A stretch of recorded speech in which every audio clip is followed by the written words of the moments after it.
Assalamualaikum warahmatullahi wabarakatuh. Kepada yang terhormat Bapak Roni Nugraha Syafroni SPD MPD selaku dosen mata kuliah Linguistik Umum dan teman-teman sekalian yang berbahagia, pertama-tama marilah kita panjatkan puji syukur kepada Allah Subhanahu wa taala karena telah memberikan rahmat, kesehatan dan keselamatan sehingga kita dapat berkumpul di ruang kelas ini. Pada hari ini, saya Siti Nurhaliza sebagai moderator yang akan memandu jalannya kegiatan diskusi. Topik yang akan kita bicarakan mengenai semantik. Sebelum diskusi dimulai, saya akan memperkenalkan anggota kelompok 4 yang akan menyampaikan materi, yaitu Syafa Zahra Nurhana, Silmana Wiramdani, Sylvia Zahra, Cindy Zahiratul Afifah, Siti Nur Afifah, Siti Nurhaliza, dan Syahrul Ramadan. Susunan kegiatan diskusi yang akan kita lakukan, yang pertama adalah pembukaan, yang kedua adalah penyajian materi, dan yang ketiga adalah penutup. Baiklah, langsung saja kita mulai ke sesi yang pertama, yaitu pembukaan.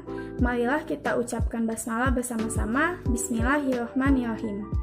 Untuk acara selanjutnya adalah penyajian materi. Materi yang pertama akan disampaikan oleh saya sendiri. Pengertian semantik mencakup 3 hal, yaitu sebagai berikut. Menurut KBBI, semantik adalah ilmu tentang makna kata dan kalimat, pengetahuan mengenai seluk-beluk dan pergeseran arti kata. Menurut etimologi, semantik adalah ilmu makna, studi tentang makna kata. Menurut Abdul Chair, semantik adalah ilmu tentang makna atau tentang arti, yaitu salah satu dari 3 tataran analisis bahasa, yaitu fonologi, gramatikal, dan semantik. Untuk materi selanjutnya akan disampaikan oleh Siti Nur Afifah. Kepada Siti Nur Afifah dipersilahkan. Baik, terima kasih kepada moderator. Selanjutnya saya akan membacakan materi tentang hakikat makna. Ferdinand de Saussure dengan teorinya bahwa tanda linguistik atau linguistik terdiri atas komponen signifian dan signifi. Signifian adalah bunyi-bunyi yang terbentuk dari fonem-fonem bahasa yang bersangkutan, sedangkan signifi adalah konsep atau makna dari suatu tanda-tanda bunyi. Setiap tanda linguistik terdiri dari unsur bunyi dan unsur makna. Kedua unsur ini adalah unsur dalam bahasa atau intralingual, yang biasanya merujuk atau mengacu kepada suatu referen yang merupakan unsur luar bahasa atau ekstralingual. Nah, contohnya yaitu seperti seorang ibu setelah memeriksa buku rapor anaknya dan melihat angka-angka dalam buku rapor itu banyak yang merah. Berkata kepada anaknya dengan nada memuji, "Rapormu bagus sekali, Nak." Jelas, ia tidak bermaksud memuji.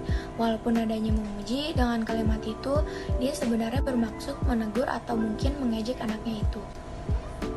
Sekian penjelasan materi dari saya kembalikan kepada moderator. Baik, Siti Nur Afifah, terima kasih atas penyampaian materinya. Untuk materi selanjutnya akan disampaikan oleh Syahrul Ramadan. Kepada Syahrul, dipersilahkan.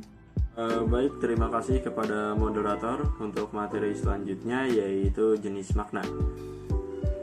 Jenis makna yang pertama adalah makna sempit atau narrow meaning, merupakan makna yang lebih sempit dari keseluruhan ujaran. Krida Laksana 1993 memberikan penjelasannya bahwa makna sempit adalah makna ujaran yang lebih sempit daripada makna pusatnya. Misalnya makna kepala dalam kepala batu. Lalu yang kedua adalah makna luas. Menurut Krida Laksana, makna luas atau extended meaning, situational meaning adalah makna ujaran yang lebih luas daripada makna pusatnya. Misalnya makna kursi roda dengan kursi dari kursi. Lalu jenis makna ketiga adalah makna kognitif. Krida Laksana 1993 dalam Kamus Linguistik menjelaskan bahwa makna kognitif atau cognitive meaning merupakan aspek-aspek makna satuan bahasa yang berhubungan dengan ciri dalam alam di luar bahasa atau penalaran. Jadi, makna kognitif adalah makna sebenarnya, bukan makna kiasan atau perumpamaan, makna lugas, makna apa adanya. Makna kognitif menurut hubungannya dibedakan menjadi 2, yaitu makna konotatif dan makna emotif. Makna konotatif sendiri adalah makna lain yang ditambahkan pada makna denotatif yang berhubungan dengan nilai rasa dari orang atau kelompok yang menggunakan kata tersebut. Contohnya, kata gendut berkonotasi netral, artinya tidak memiliki nilai rasa yang mengenakan. Tetapi kata gemuk yang bersinonim dengan kata gendut memiliki konotasi positif, nilai rasa mengenakan, yang orang akan senang bila dikatakan gemuk. Selanjutnya, makna emotif adalah makna yang melibatkan perasaan pembicara atau pembicara dan pendengar, penulis dan pembaca, yang ke arah positif. Sekian penjelasan materi dari saya kembalikan kepada moderator. Baik Syahrul, terima kasih atas penyampaian materinya. Untuk materi selanjutnya akan disampaikan oleh Safa Zahra Nurhana. Kepada Safa dipersilahkan. Baik, terima kasih kepada moderator. Untuk materi selanjutnya yaitu jenis makna referensial. Makna referensial atau referential meaning menurut Krida Laksana adalah makna unsur bahasa yang sangat dekat hubungannya dengan dunia di luar bahasa, seperti objek atau gagasannya, dan dapat dijelaskan oleh analisis komponen. Dapat juga disebut dengan denotasi, yaitu lawan kata dari konotasi. Selanjutnya yaitu makna konstruksi. Makna konstruksi atau construction meaning adalah makna yang terdapat dalam konstruksi, misalnya pada milik atau kepemilikan yang dalam bahasa Indonesia diungkapkan dengan urutan kata. Adapun contoh-contoh yang diberikan oleh Jaja Sudarma mengenai makna konstruksi, antara lain yaitu yang pertama ada itu buku saya, yang kedua saya baca buku saya, dan yang ketiga ada perempuan itu adalah ibu saya. Selanjutnya yaitu makna idiomatik. Menurut Jaja Sudarma, makna idiomatik adalah makna leksikal yang terbentuk dari beberapa kata. Kata-kata yang disusun dalam kombinasi kata lain dapat pula menghasilkan makna yang berlainan. Selanjutnya yaitu makna proposisi atau propositional meaning adalah makna yang muncul bila kita membatasi pengertian tentang sesuatu. Makna proposisi dapat diterapkan ke dalam sesuatu yang pasti dan tidak mungkin dapat diubah lagi.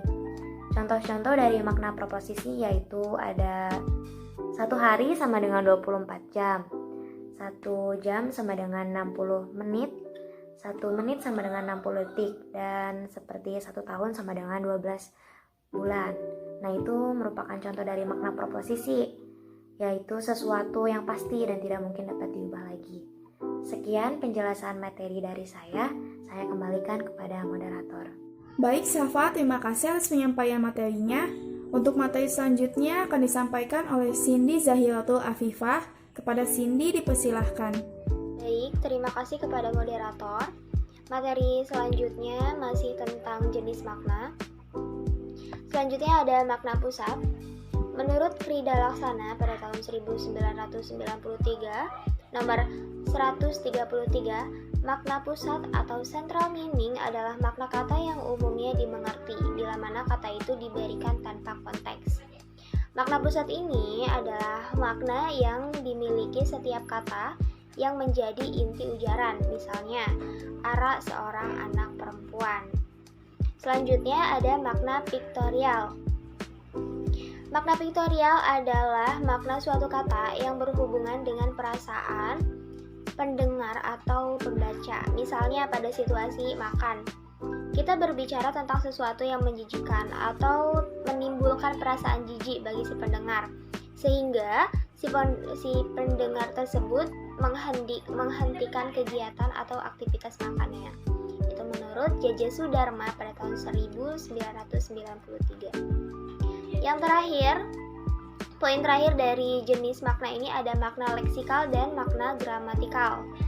Menurut Jaja Sudarmana di tahun 1993, makna leksikal atau lexical meaning adalah makna unsur-unsur bahasa sebagai lambang benda, peristiwa, dan lain-lain.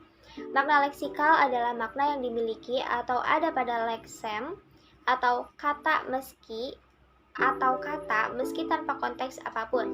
Misalnya, leksem kuda memiliki makna leksikal, sejenis binatang berkaki 4 yang biasa dikendarai. Makna gramatikal atau grammatical meaning adalah makna yang menyangkut hubungan intrabahasa atau bahasa yang muncul sebagai akibat berfungsinya sebuah kata di dalam kalimat. Misalnya, kata dasar kuda melahirkan makna gramatikal yaitu mengendarai kuda. Sekian yang dapat saya sampaikan, pasti banyak kekurangan. Saya kembalikan kepada moderator. Baik Cindy, terima kasih atas penyampaian materinya. Untuk materi selanjutnya akan disampaikan oleh Silma Nawiramdhani. Kepada Silma dipersilahkan. Baik, terima kasih kepada moderator.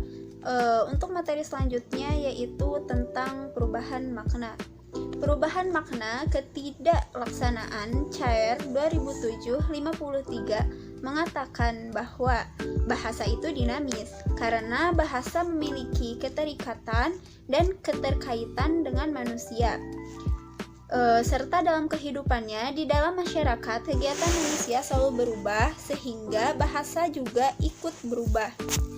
Adapun faktor perubahan makna atau penyebab perubahan makna adalah yang pertama perkembangan ilmu pengetahuan dan teknologi.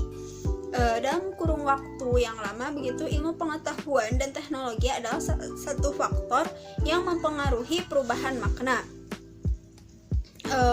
Dalam perubahan makna ini terjadi karena adanya pandangan baru atau teori baru dalam suatu bidang ilmu. Misalnya, kata tangga yang berarti alat untuk memanjat atau naik, akan tetapi seiring dengan berkembangnya ilmu pengetahuan, makna berubah menjadi peningkat atau urutan. Contohnya, penyanyi pendatang baru itu memuncaki tangga lagu minggu ini. Perubahan makna karena perkembangan teknologi dapat kita lihat pada kata menabung atau menyelengi begitu ya. Dulu menabung atau menyelengi adalah menyimpan uang dalam kaleng yang diberi lubang. Tapi untuk sekarang kata menabung itu bukan hanya untuk itu, tapi juga bisa sebagai orang yang ingin menabung di bank begitu. Kemudian yang kedua adalah perkembangan sosial dan budaya. Perkembangan dan perubahan kehidupan sosial dan budaya dalam sebuah masyarakat mengubah makna dari sebuah kata. Misalnya, kata kakak adalah panggilan untuk saudara kandung laki-laki. Berubah menjadi panggilan untuk semua orang, baik laki-laki ataupun perempuan yang kita anggap lebih tua begitu. Atau kita anggap sebaya untuk tujuan kesepakatan atau mengakrabkan diri. Dan yang ketiga adalah perbedaan bidang pemakaian. Pada bidang-bidang kegiatan atau keilmuan tertentu, terdapat kata-kata yang khusus digunakan untuk menyatakan sebuah konsep tertentu. Kosakata tertentu hanya dikenal dan digunakan dengan makna tertentu dalam bidang tersebut. Kata-kata atau bidang tertentu tersebut juga digunakan sehari-hari sebagai kata dalam bidang tersebut dan di bidang lain sebagai kata umum. Berdasarkan bidang pemakaiannya, sebuah kosakata memiliki makna baru atau makna tambahan di samping makna aslinya. Makna asli yang dimaksud adalah makna yang berlaku dalam bidangnya. Menurut Abdul Chair 2009 133. Contohnya kata kebut dalam bidang otomotif berarti mengendarai kendaraan dengan kecepatan tinggi. Tapi kata tersebut juga digunakan dalam bidang lain, seperti bidang telekomunikasi. Kata kebut berarti kelancaran atau kecepatan akses dalam internet. Kemudian penggunaan kata-kata bidang tertentu pada bidang lain bersifat metaforis atau perbandingan. Baik Silma, terima kasih atas penyampaian materinya. Untuk materi selanjutnya akan disampaikan oleh Sylvia Zahra. Kepada Sylvia, dipersilahkan. Baik, terima kasih kepada moderator. Untuk materi selanjutnya ada bentuk perubahan makna. Yang pertama ada perluasan atau generalisasi. Perluasan makna adalah gejala perubahan makna yang terjadi pada sebuah kata atau leksem yang semula hanya memiliki satu makna, namun karena berbagai faktor, kata atau leksem tersebut menjadi memiliki makna-makna yang lain. Contohnya, kata atau leksem genting bermakna suasana tegang atau berbahaya. Makna lainnya adalah tutup atap rumah yang terbuat dari tanah liat yang dicetak kemudian dibakar. Lalu yang kedua ada penyempitan atau spesialisasi. Penyempitan makna adalah gejala perubahan makna yang terjadi pada suatu kata yang semula memiliki makna yang luas, kemudian terbatas pada sebuah makna saja. Contohnya kata jurusan, bermakna arah atau tujuan, kemudian menyempit maknanya menjadi bidang atau bagian dari pengkajian ilmu dalam sebuah perguruan tinggi. Lalu yang ketiga ada penghalusan atau eufemia.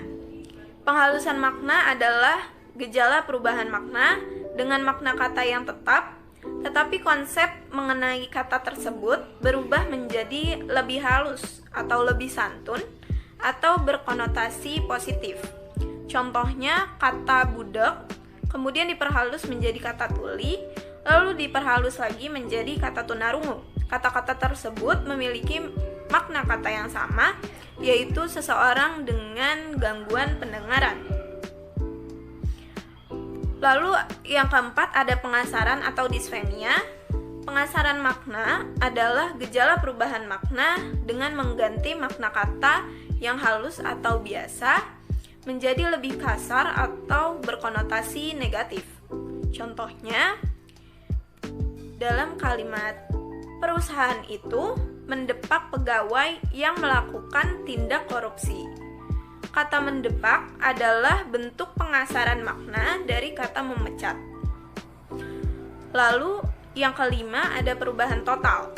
Perubahan total adalah gejala perubahan dengan makna sebuah kata yang berubah atau berbeda jauh dari makna asalnya atau makna aslinya. Gejala perubahan makna ini bisa terjadi karena sifat bahasa yang dinamis dan produktif.